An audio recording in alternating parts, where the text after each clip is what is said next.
New Thought Media Network. We are a global broadcast network of positive music, media, and entertainment, inspiring humanity's evolution along the journey of enlightenment and creating a world of love, peace, empowerment, and prosperity for all. New Thought Media Network. Positively inspiring.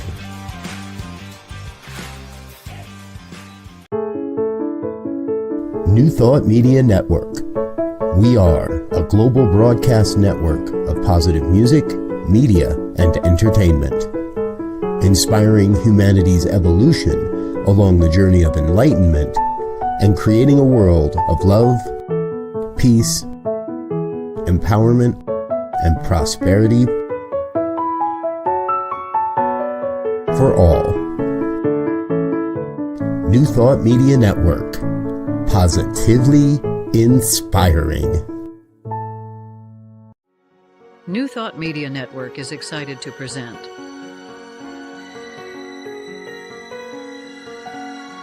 Divine Science Everywhere, Fridays at 2 p.m. Mountain Time and 4 p.m. Eastern. Come explore a modern experience of divine science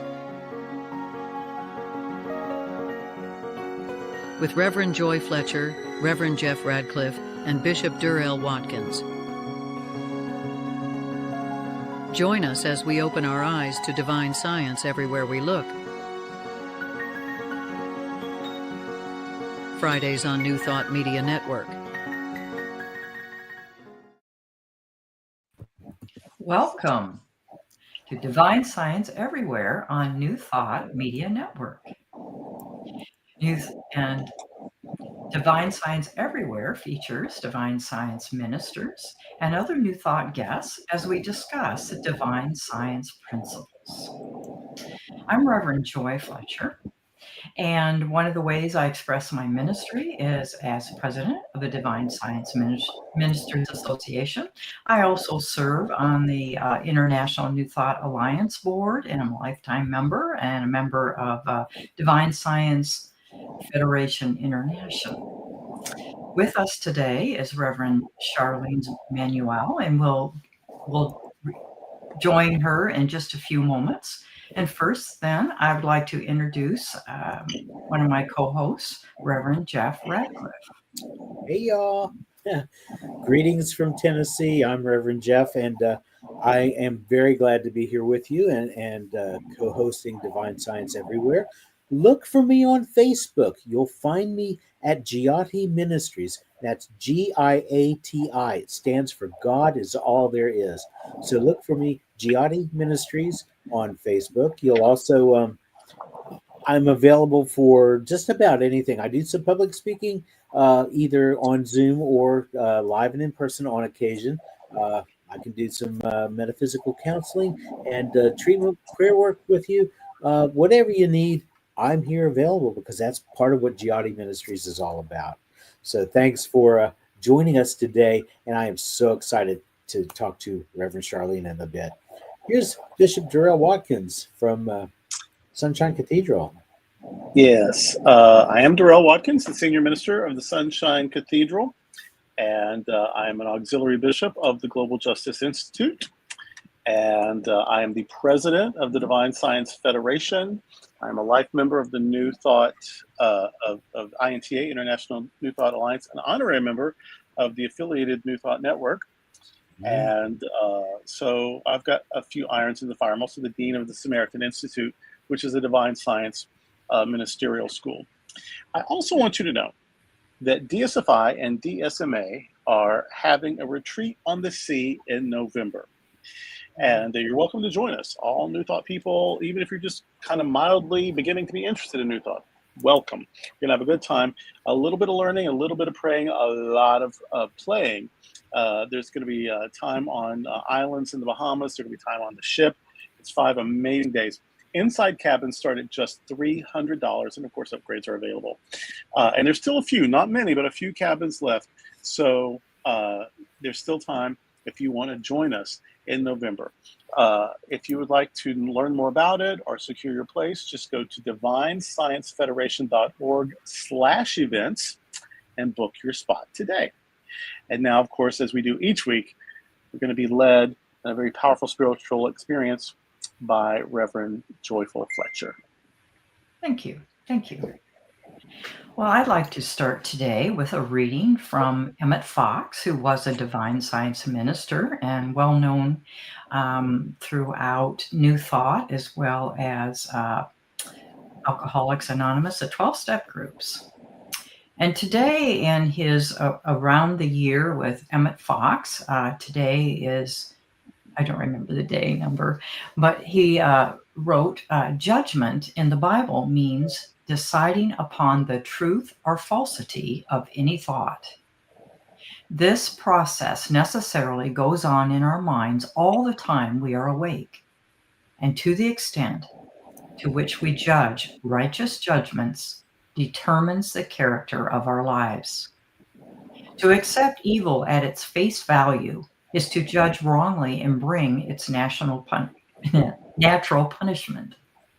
To decline to believe in evil and to affirm the good is righteous judgment and brings the reward of happiness and harmony.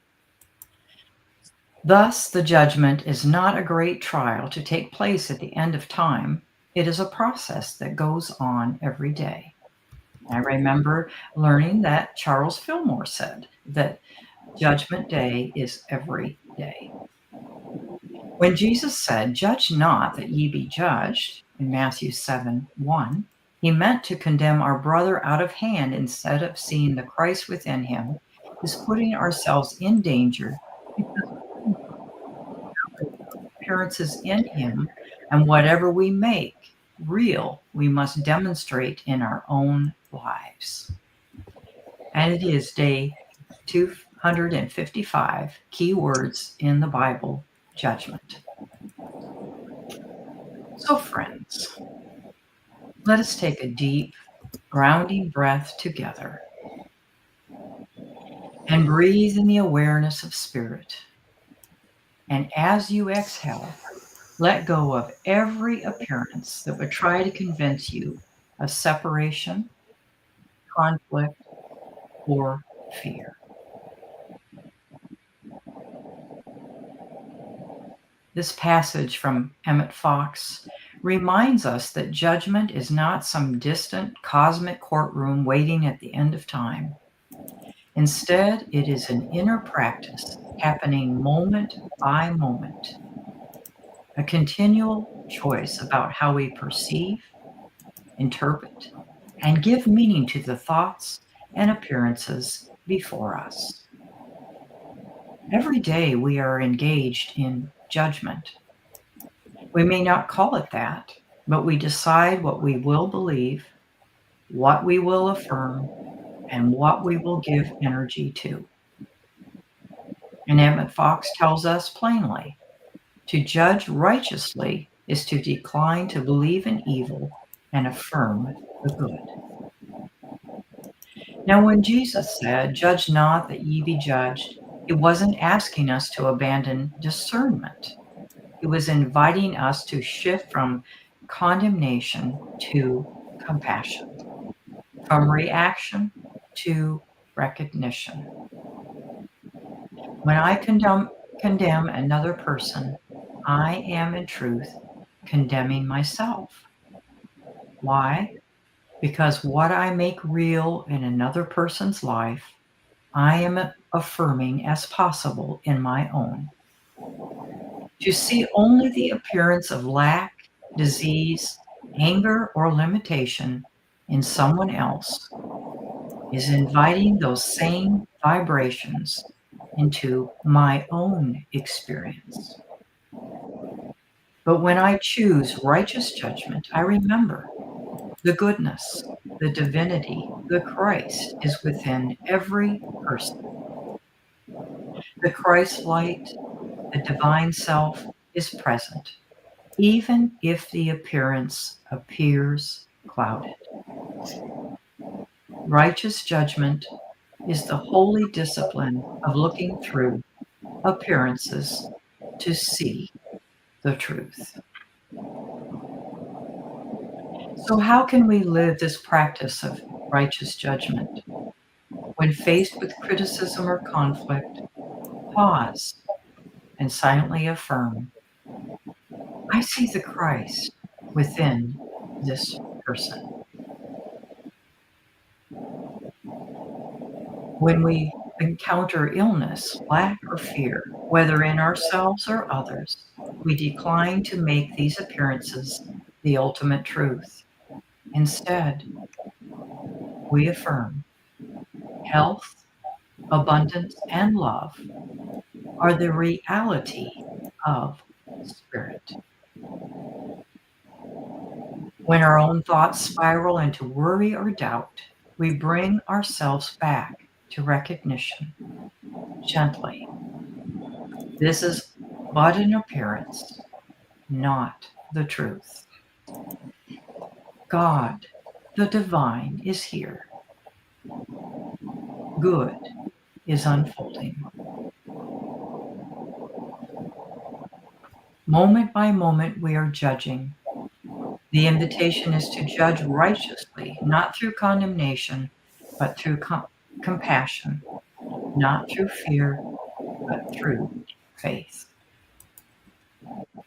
Here we notice an important distinction. Judgment often carries the energy of condemnation, deciding something or someone is wrong, bad, or unworthy based on appearances. Discernment, on the other hand, is a spiritual practice of perceiving clearly and choosing wisely without condemnation, seeing beyond the appearances to the truth, and making choices aligned with love and wisdom.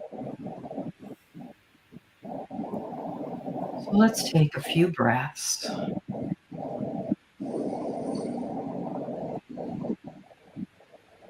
Breathe in these words, I judge righteously.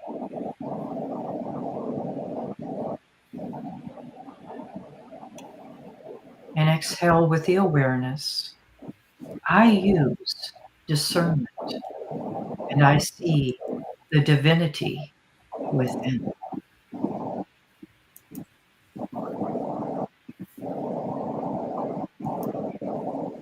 Let these simple affirmations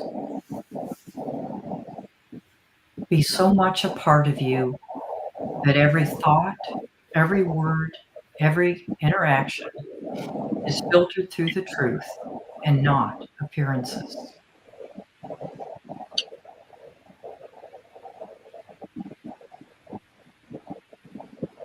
So for just a moment, breathe in deeply, knowing that you are aligning with the mind of Christ. Breathe out slowly, releasing any need to judge by appearances. And perhaps think to yourself, I judge righteously. I engage in discernment. I decline to believe in evil.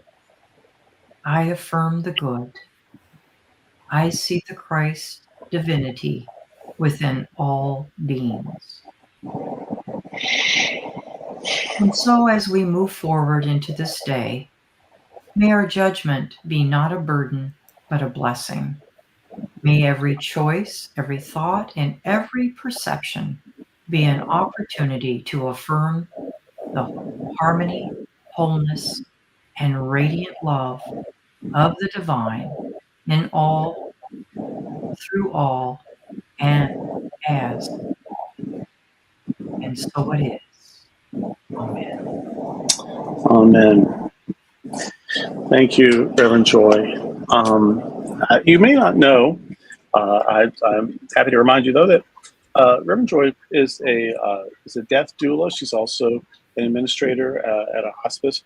And so she spent all week of ministry with end-of-life care. And then she's also got a center that she's leading right now, a spiritual center. and this show. So on top of everything, she prepares this meditation every single week. And so we appreciate that. She's ministering with people of all stages of life all week long, and manages to do this for us. So thank you, Reverend Joy. This is the time in our show where we now visit the past for a little bit. Some of our heroes, our spiritual heroes, the people on whose shoulders we stand. They were the New Thought pioneers, and we continue their legacy, but we also remember their legacy. And the first person I want to talk about today is W. Frederick Keeler. He was a noted healer and metaphysician and a divine science minister. He was born in the late 1800s. He died in 1943. Most of his work was published posthumously. He wrote a lot, but people didn't read it beyond his classes until after he had made his transition. But it's out there now. Of the Power of Prayer, Keeler wrote, "We drop our worldly worries in prayer. They do not exist in prayer. To face the facts of one's life without worry, while being in the consciousness of God, is to solve every problem and to heal." The next person I want to tell you about is so appropriate for today's show because our guest is super involved in the Parliament of World Religions. And the person I want to mention is Annie Rix-Militz. Born in 1856, she died in 1924. She's the founder of the Homes of Truth, the main one, the Home of Truth in Alameda, California. There were others in the U.S. and Canada. It may be the only one left, the main one in Alameda, but that was her ministry. She founded that. Annie Rix-Militz was a school teacher who attributed healing from a migraine headache and partial deafness to New Thought spiritual principles. She couldn't hear, and she was in pain, and she thought that the truth, as expressed in New Thought teaching, healed her of those conditions. She attended Emma Curtis Hopkins Seminary in Chicago and was ordained by Emma along with Charles and Myrtle Fillmore. And for a while, she taught at Hopkins Seminary there in Chicago. Militz considered New Thought to be a Christian philosophy until 1893, when at the Parliament of World Religions, she heard and met Swami Vivekananda. And afterwards, Annie saw God as all and all religions as being ways of exploring and expressing God. She was committed to an interfaith approach to New Thought thereafter. For many years, she collaborated with the Fillmores and Unity, published some of her work. While she had worked closely with Hopkins and then the Fillmores from 1911 to her death in 1924, she focused her efforts on her Home of Truth movement and on her magazine, Mastermind. There are just two more people that I want to mention today. The first one is Genevieve Barron. She died just 6 years before I was born. She was born in 1881. She was a writer and lecturer, and in her life, she met Mary Baker Eddy, and she met Abdul Baha, the son of the founder of the Baha'i Faith. She also studied for 2 years with Thomas Troward. She was the only individual personal student he ever had, just him and her. She taught mental science. That was one of the movements of the early New Thought movement, was mental science, which included the use of visualization. Her best known book is Your Invisible Power. And she said, "Do not fear to be your true self, for everything you want wants you." And finally, we started with a divine scientist. We end with a divine scientist. I love my divine science sandwiches. And this is, the person I want to tell you about is Grace L. Fowles. Born at the end of the 19th century, made her transition in 1988. She founded the first divine science churches to operate in Washington, D.C. She was ordained in 1934, and she retired from pastoral ministry in 1969, but continued to teach religious courses from her home in Colorado. So if you've ever seen any of those old courses, old curricula, old syllabi from the Denver College that had her name on it, she was there. She had retired to Colorado, but still kept teaching. And so that's our our lineup for today. Uh-huh. Now, if you want to know any more about these people, you can just always email me, Durrell at sunshinecathedral.org, and I'll tell you what I know. Although I may have told you all I know right now, but if I know more, I'll tell you. But right now, it's time for a little commercial break, and then we'll come back with our amazing guest. But for right now, just remember, this is Divine Science Everywhere on the New Thought Media Network.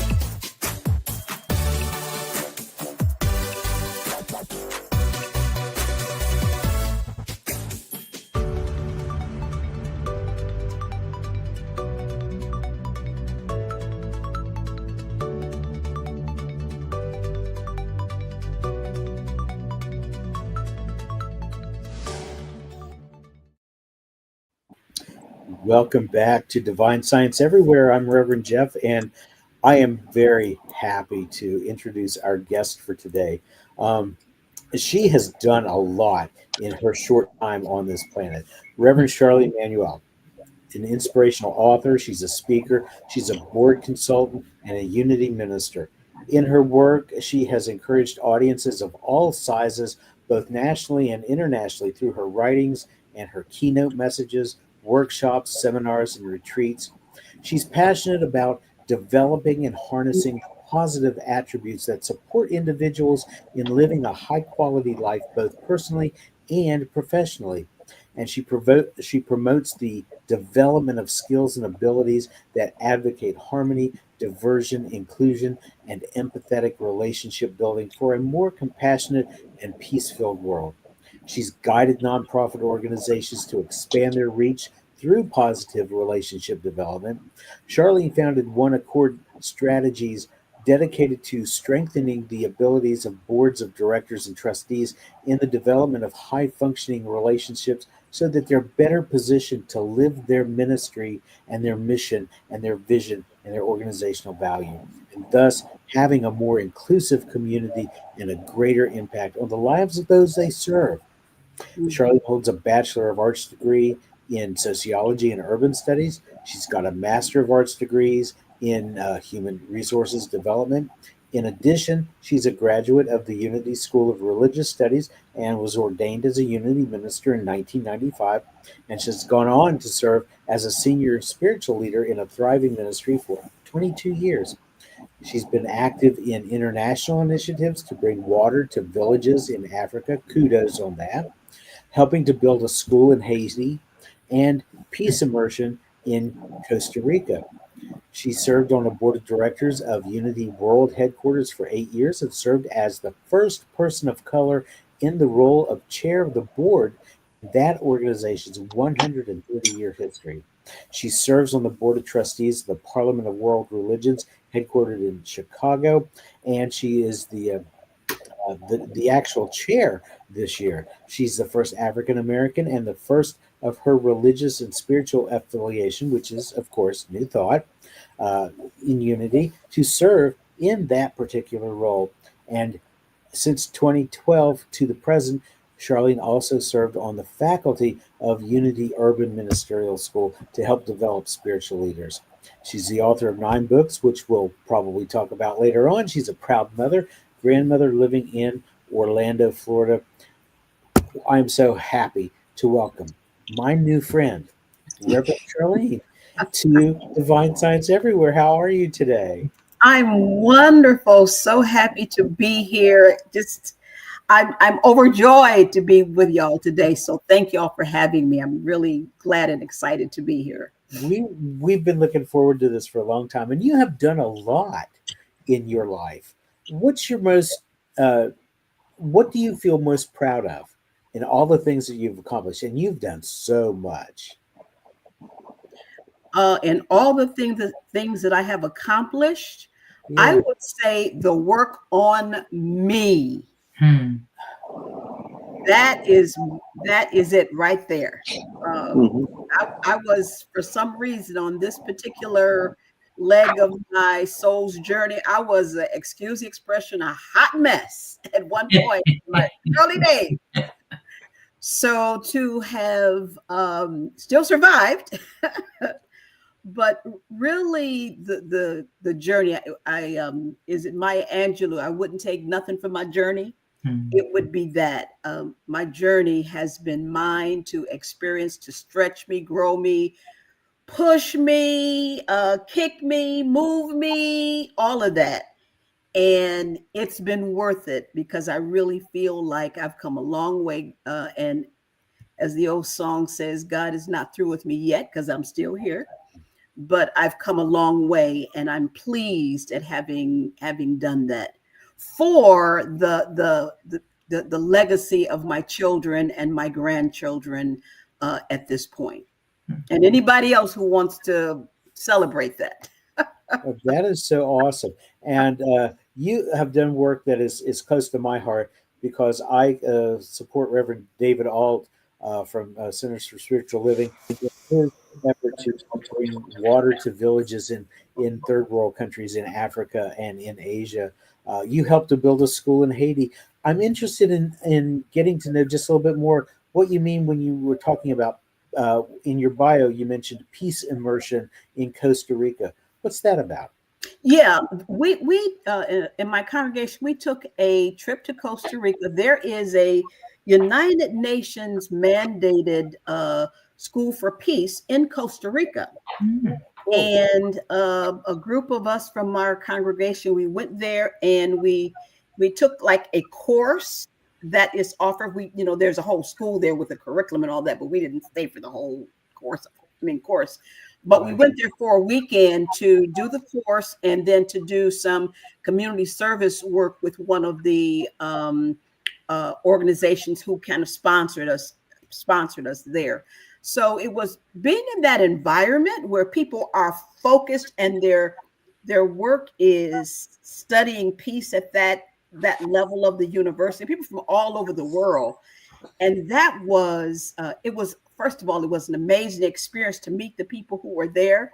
And isn't it a song that says, ain't gonna study war no more, I can't think which song it is, but you probably know what I'm talking about. But to be actively studying what can make for a peaceful world. So we took the course, and that's the immersion part of it. That said, okay, now what can we do? Go back to our community where we are, and what can we do now to set aside the talk, the conversation, the studying of war, and use this immersion to demonstrate peace, beginning within ourselves. Let there be peace on earth, and let it begin with me. I like music. To have that, but then also, what can we do to spread that in the community and in the world? So yeah, it was a fun trip, but it was a deep experience as well. And that is so awesome. And so, like I said, kudos on your work in Africa and in Costa Rica and in Haiti, because these are places that really could use a boost up. And for someone to actively go in and do that, it just ripples out like a stone in a pond. You're spreading the goodwill. Thank you so much for stepping up to do that. Thank you.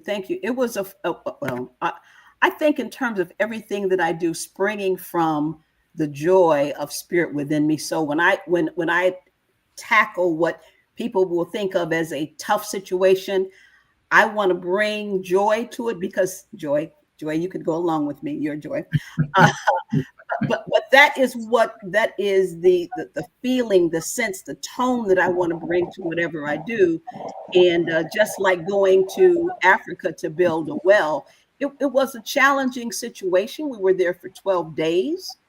It was difficult to see what we looked at as the poverty, but those people know more about joy than anybody else. I mean, we were there to quote unquote help them, but they lended more joy and fun and compassion and heart that you could not even imagine. So it was a learning experience and a growing experience for all of us who went to be in service and participate in that.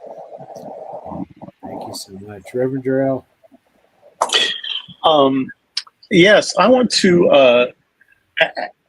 I've got these in sort of boxes because your expertise is all over the place. So I want to skip around your subject matter expertise. First, I want to talk about leadership. We've had John Waterhouse on the program. We've had Martha Creek, people who are sort of known for their leadership skills. And you work with boards, train boards. What can you tell New Thought people, our viewers? Because a lot of times New Thought, we shy away from the data-driven, you know what I mean? Because we're just going to have the consciousness. It's all going to work out. And but sometimes the consciousness leads you to read a book and go to a workshop and learn a thing and try some things. So what is your advice? Because it's a different world after COVID. It's just a new world. And so if you thought you knew something 20 years ago, you knew something for that world. It's a new world, and we're trying to run centers or start centers or create alternative ministries now that centers are less, viable in some places. What is your advice for New Thought Ministries right now?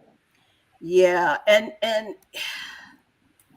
that's tough, because I do teach for the urban school, and I have for many years. And one of the reasons that I have continued to teach for the urban school is because I really wanted ministers coming out of a seminary to go into a ministry realizing that, first of all, they're not prepared for everything. Now, that may sound kind of like, that's what you're telling the graduates? Yeah. Thank you. Thank you for doing that. As much as we do to prepare, you don't know everything. So here's what I start with. I teach a course in the urban school on boards, and written 2 books on board leadership, but adaptability and flexibility. And I say that because we've got to be movable. We've got to have a mindset that, first of all, be humble enough to realize we don't know everything. And as what I think of as our call to ministry, on the one hand, Spirit has fully equipped us to learn what is ours to learn, to do what Spirit would have us do. And be flexible enough to say, yes, I can change my mind.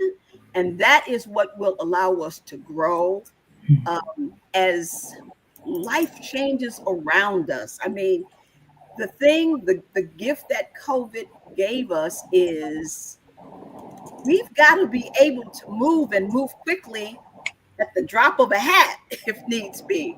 And if we're kind of stuck in this is the model that I know and it's worked for these many years, it just doesn't work. So that flexibility, that adaptability, and out of those 2 things come this sense of, because we don't know everything, or be humble enough to admit that we surrender to Spirit, but we listen. We listen more than we have ever listened before. We listen to the people that we quote unquote serve, or that we say that we lead, which I would put lead in quotes. But we also listen to the community, and we listen to the world. It's like, if as a leader today, if we are not listening to the world, what's happening in the world, we're listening to the attitudes and what people are saying and thinking and paying attention. If we're not, how that expression now was, read the room. Well, read the world. Yeah. Is what comes up for me. And we have to be able to do that. And that can be challenging, because I'm probably like a lot of people. Sometimes with the news, I'm so frustrated. I have to watch it in small bits and pieces. But on the other hand, I got to pay attention, because I've got to be able to take a look at where we're headed, where it looks like we're headed, and yet at the same time hold on to that sense of an understanding of what my spirituality teaches me, is that there is a divine order in place, and you ain't gonna never understand all of it, girlfriend. That's Mm-hmm. so. Right. At the same time, it's in place. Mm-hmm. That divine order is in place, but I still got to read the world and read the room, read the relationships that I'm in with people in the world. Does that leads that does, and it leads perfectly into the next question. I had a Jesuit friend. He's departed now. He's made his transition, but he used to talk about praying the New York Times. That he would read the paper and like he would just pray through. He would pray the New York Times, and so that came to mind when you were talking about that. Read the world, pray the New York Times. But what's happening in the world? There's a lot of, progress we've made in some areas. We're taking some steps back. Voting Rights Act, that sort of thing, like just bodily autonomy. There's just the trans community just being targeted and demonized, and it's heartbreaking. So there's all this going on in the world, and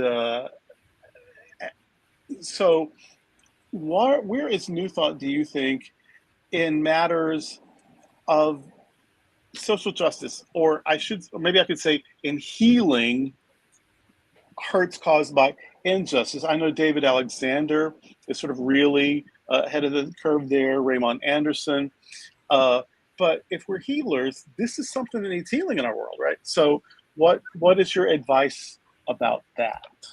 Yeah, and I think one of the great gifts that we have in New Thought is affirmative prayer. That and you know what, I never really appreciated affirmative prayer as much as I do now. But I realize affirmative prayer is one of the great gifts that we have, and we have to stay in that place and not I grew up in a tradition, my mother was Southern, and grew up in a tradition where the little church we went to, sometimes the preacher on Sunday morning would talk about members backsliding. You've ever heard that expression? Well, we as New Thought, we can't backslide into the consciousness of what is happening in the world, and by that diminish the power of our prayers. And again, sometimes that's a challenge. You see, I admit it. I'm the first one to admit it. I see something on TV and I go, "Oh my God, these people are crazy." And then I say, take a breath, like step back. Yeah. And then I've got to reframe that, and then use my prayer from that point, not from, "Oh my God, these people are crazy." That's and it kind of reminded me of something about the reading that you did a little bit earlier, talking about one of, I don't remember which one it was, but talking about this power of prayer. But we can't pray from, "Oh my God, these people are crazy." Right. That's a useless prayer. So right. what sometimes you have to get that out, if that's there to, get it out, and then go like, take a breath, like, okay, center myself, and then make the prayer that I'm going to pray. So I would say, first of all, to not backslide.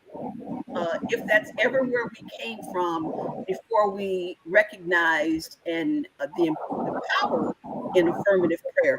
And number two is to not be afraid in New Thought to, pray and move your feet, or to put some feet under those prayers. Yeah. Now, to put feet under our prayers doesn't necessarily mean we do what everybody else is doing, but we're very thoughtful and discerning about what is ours to do. Yes. It may be different for me. I may go out and do a protest for, that may be what Spirit guides me to do. And that's kind of my prayer and moving my feet. And someone said to me not long ago that protest is a prayer. So while I'm out protesting, I've got a prayer mantra going on. That's an affirmative prayer. My feet are moving. I'm doing the protest. I'm walking with everybody, and they're holding up their signs and saying what they say. But I've got a prayer that I'm praying, because my protest is a whole of it. It's the prayer and it's the movement of my physical body in the direction that I have been guided to go. So not being afraid to move our feet and sticking and staying with affirmative prayer in spite of appearances, as Joy talked about in spite of appearances. And does that ever put your spiritual practices to the test? You know, can you really look in the face of some of this stuff going on, you know, and still pray affirmatively, knowing what's going on, and still pray affirmatively? Yeah. And I'll add this, and be good here. There's a saying, it is a song, it is well with my soul. Yes. Yeah. So to pray our prayer in the face of a challenge, take a breath and say, I've done as Spirit has guided me to do, and it is well with my soul. That's good. That's good. Yeah, face the facts and know the truth. It's different, you know what I mean? Yeah, face the facts and know the truth. I have just one more thing to sort of lead you, and then Reverend Joy wants to take the rest of your time. That's how we divide it up. But just about your interfaith work. We talk about oneness. We know it's all, you know, we're all one. All the paths are just human ways of expressing the one truth and whatnot. But it's actually your powerful ministry. Just tell us something about this interreligious work that we can do in New Thought. Absolutely. And I'm excited to say that for the last few Parliament convenings that the Parliament has had, the sheer growth in numbers of attendees from New Thought has been phenomenal. And that is very exciting to me, because we have a place. We have a place, and that place needs to be expressed. It needs to be experienced. It needs to be taught. We need to be a part of the international awareness of all kinds of religions, because the idea, even behind the Parliament, is that there is harmony amongst the world's religions. And one of our early, and I can't remember who said it exactly, one of our early founders of the Parliament talked about, you know, if religions are at each other, there can be no peace. But in order for there to be peace, religions must learn how to live together in harmony. And I feel like that says we definitely have a place. We should be a part of that. We have room to grow in that. And there's a lot that we can share in that with others. I learned so much from my colleagues on the Parliament board. I mean, you know, I've heard people say, yeah, we have a lot more in common than we do, you know, than that separates us. But we really do. Really, really, really do. And I have grown so much from my colleagues, listening to them on the Parliament board, listening to what their experience is in their tradition and what they do and how they do it and why they do it. And no, not everything is the way I would do it, but it's going beyond the physical of what we're doing to the heart of why, to the heart of what's behind that. And I go like, oh my God, that's like me. You know, you have a different way of accomplishing it, but we are one. Yeah. And that's the thing, don't you think? All religions of the world tend to agree on the one thing, that God is love. But yet when it comes down to it, it seems like it's God is love for our tradition, but maybe not for your tradition. And they find it hard to reconcile that in the big scheme of things, it's all the same deity. Yeah, yeah. And I will say that's one of the beauties of having the convenings that we have is, when you get to really do deep listening with others who are not quote unquote like you. I'll tell a quick story. Do we have time for a quick story? Yes, yes. Okay, quick story. So in the very first convening that I went to in 2004, and in the Parliament convenings, there are usually like 50, 60, 70 programs going on at once. Mm-hmm. And you got to kind of figure out, where you want to be in the next hour, which program, and you're kind of reading this big book, or now it's, on your phone. Okay, where am I going? Which room should I be in? And I was just going from room to room because I didn't know which program I wanted to be in. And I ended up in a room where there were some women from Afghanistan, and they were all on the presenting on the stage, and they were sharing about their experience of Islam. And I was in the back of the room, and the room was packed. It was really like no place to sit down. But I thought, well, let me stand here a minute. And I'm looking at all the women up there, and they are fully dressed in their jihad, when the only thing you can see is their eyes, and they have on all black. And I'm like, I have nothing in common with these women. I need to show my jewelry. People need to see, what shade of lipstick I'm wearing. Maybe they need to see my shoes. This is telling me the state that I'm in here, right? And I'm thinking, what can I learn from, So I'm going to go back out of the room. I'm going to sneak back out of the room out the back door because, first of all, there's no place to sit. Number two, I can't relate to this. But someone was blocking the door and I couldn't get out without making a fuss. You know what I mean? So I thought, oh, Spirit's telling me to stay. So I did. I stayed. And as I listened to them, I learned so much, because what they talked about was their love for Allah, their love for their relationship with God. I said, well, I have a love for my concept of God. Then they talked about their children, and particularly their boys who grow up and then be accused of being, and I'll say accused of being terrorists and all that. They said, but we didn't give birth to a terrorist. We didn't give birth to a terrorist. That's not what's sprung from my womb. And I thought, okay, and I happen to have a son. I thought, okay, yeah, sometimes my son gets on my nerves. So, somebody can accuse him of doing something. But that innocence was there. And I thought, okay, I get that. They talked about their prayer life. They talked about the richness of their prayer life. And I'm like, I have a rich prayer life. So by the time I'm done hearing all of this, at the end of this session, I thought, I got to go up and meet these women. Well, there was a translator, because they weren't speaking, they were a translator. And I find myself in line going up to meet these women afterwards. And I kept asking myself, why are you in this line? You won't understand what they're saying because you don't speak the same language. Why are you in this line? And I didn't even know. But I found myself then staying in line, getting down to the very front. And one of the women, I came face to face with her, just because all was showing of her was her eyes. So that's all I could look at, is to look into her eyes.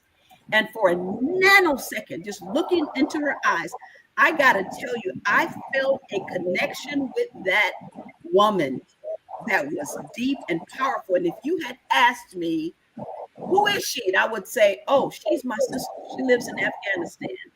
She has a different religious tradition, but that's my sister right there. That's what I felt. But see, had I been able to get out of that back door, I would have walked away saying, I have nothing in common with them. I don't know. Why would I do that? So it's this sense of, if we can really condition ourselves to just sit with those that we don't know, and really, just hear each other's stories, something happens, something powerful can happen. And that goes back to when I said leadership being flexibility and adaptable. You don't know everything. Sit down, shut up, listen to what you can possibly learn and how you can grow from this interaction and exchange. And that's what happened for me. And that, I will have to say, that's probably one of the experiences that really sold me on interfaith. I'm like, okay, it's a whole world out here of people doing all different kind of things, all different kind of traditions. And I need to know more. So that's Nice. Wonderful. Thank you so much. Thank you. I love that story. I did. And it's amazing. It's amazing how looking into someone's eyes, even though you may not speak their language. I had that experience when I went to Russia with a Science of Mind group for 2 times. And we had interpreters, and yet there were moments the interpreter wasn't around. And somehow, on some level, we knew what we were saying to each other. It's just amazing, amazing. Mhm. And I also want to acknowledge all of our spiritual ancestors whose shoulders we stand on, and specifically Reverend Ruth Mosley, who founded Urban Ministry. What a courageous, beautiful soul. And my husband and I attended Parliament of World Religions for the first time in Chicago, and it was a dream come true. I've been wanting to do that for literally decades. And just seeing the banners and being there in the presence and all those opportunities, and see the different dances and the costumes and to observe some of the traditions. I wish everyone could have an opportunity like that. It just enlarges your consciousness, the presence, because when we live in our own little world, we think that the world is just like our little circumference. Yes, and we're missing so much. We're missing so much richness. And as you mentioned, sometimes we have those moments of we get into, I say, into our personality or fear, and then we step back and get back into the high watch, that consciousness of high watch. And I'm reminded of in the Psalms, there were many, many Psalms that the author was really grumbling at God as they understood them. And why did you do this? And I'm alone, and you deserted me, and so forth. And then I believe that process of getting it out, that often toward the end of the psalm, it was, oh, now I see. Yes. Now I Right. And so That's the 22nd Psalm that Jesus remembered yeah. at Golgotha, where he says, my God, why have you forsaken me? That's the 22nd Psalm. But the 22nd Psalm ends with, oh, yeah, you haven't. That's right. That's right. And so it's important to remember that we're spiritual beings and living in a human world. And so just be gentle with ourselves when we notice that and step back. And I notice that the more I do that, the more I'm able to give grace to other people too. Mm-hmm. Mm-hmm. So do you have anything to share about the next Parliament, like year or place or anything yet? I don't have a date and place for the next major convening. I will say, stay tuned though, because we're looking at having a series of smaller events Okay. more frequently in between and leading up to the next major convening. So that's going to be exciting, because one of the things we know is that, we have convenings, and for some places, particularly those coming from some of the countries outside of the United States, it can be very costly to attend a convening where you're traveling halfway around the world. Mhm. And then there's, hotel and all the things that go into, attending a major event for maybe 7 or 8 days, that kind of thing. So we're looking at smaller, for lack of a better word, convenings, but smaller events, say, more frequently in between the larger, so that at least people can get some experience of having Nice. of being in a space where there are 70, 80 different traditions represented, where there are 50 languages being spoken all in the same room at the same time. Oh my God, is that amazing or what? How beautiful. It sounds like music to me when I hear just, if you can just, take your body just a little bit, mentally above the hum of 50 languages being spoken at the same time. It sounds like music to me. Wow. And, oh my God, that is the orchestra of the divine. That is how I hear that. I love it. And if you heard that music, it's like, you need to hear that music. That sounds like the day of Pentecost. You know what? We are so pressed for time. I'm going to, we need to just say one little bit of business, and we'll come back for Reverend Joy to close us out and say goodbye to our amazing guests. Again, the hour has flown by, but this is Divine Science Everywhere with New Thought Media Network.